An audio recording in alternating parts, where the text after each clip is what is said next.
नमस्कार मित्रांनो, नमस्कार. मी भीमराज घुगे बोलतोय अमेरिकेवरून. सध्या मी आहे अमेरिकेमधील पेन्सिल्व्हेनिया या स्टेटमध्ये पिट्सबर्ग या शहरामध्ये आहे. आता सकाळचे बरोबर 10 वाजले. जरा वातावरण थंडीचं असल्याकारणाने थोडासा मॉर्निंग वॉकसाठी लेट निघालो आणि वॉक करत असताना मला हा रॉबर्ट दिसला. हा रॉबर्ट हे जे हाऊस दिसतंय या फॅमिलीचं आहे. या रॉबर्टचं काम आहे ग्रास कटिंग. त्यामध्ये त्यांनी प्रोग्राम फिट केलेला आहे. त्याला सध्या कोण ऑपरेट करत नाही आहे. बघा, आजूबाजूला कोण दिसत नाही, पण तो त्याचं काम अगदी पद्धतशीरपणे करतो आहे. हां, ही ग्रास जी आहे ते अतिशय एक लेवलमध्ये तो कटिंगचं काम करतो आहे. खूप छान वाटलं. अमेरिकेचं वैशिष्ट्य 2-3 गोष्टीत सांगता येईल आपल्याला.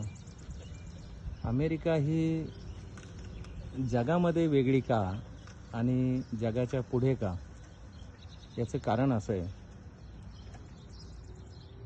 अमेरिकेतले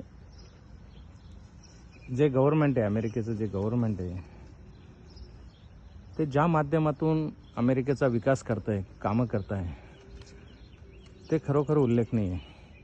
आता ही वॉकिंग स्ट्रीट बघा, याला नेक्स्ट 100 वर्ष तरी काय बघायची गरज नाही.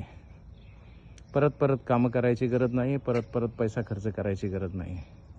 रोडसुद्धा खूप सुंदर आहेत, घरंसुद्धा खूप छान आहेत आणि अमेरिकेचं क्षेत्रफळ हे भारताच्या 3 पट आहे आणि लोकसंख्या फक्त 35 करोड आहे.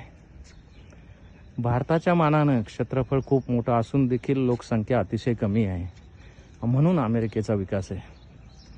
कारण लोकसंख्या वाढली, मागणी आणि पुरवठा या दोन्ही गोष्टीचा तोल साधला जात नाही आणि इथं नेमकं लोकसंख्या कमी असल्यामुळे सगळ्या गोष्टी त्यांना सहजपणे शक्य होतात. आणि अमेरिकेमध्ये विशेषतः स्वतःची कामं ही स्वतःच करायची असतात. बहुतेक हे जे ग्रास कटिंग आहे, ट्री कटिंग आहे, ह्या सगळ्या गोष्टी लोक, गाड्या मेंटेनन्स हे ते बहुतेक लोक स्वतःच हे सर्व कामं करतात. आणि काही अशा साधनांचा, अशा अत्याधुनिक साधनांचा वापर करतात, जेणेकरून आपलं काम थोडंसं हलकं होईल. या रॉबर्टचं काम बघून खरोखर खूप मनाला समाधान वाटलं आणि माझ्या मित्रपरिवाराबरोबर शेअर करावं असं वाटलं. त्यामुळं हा छोटासा प्रयत्न. धन्यवाद.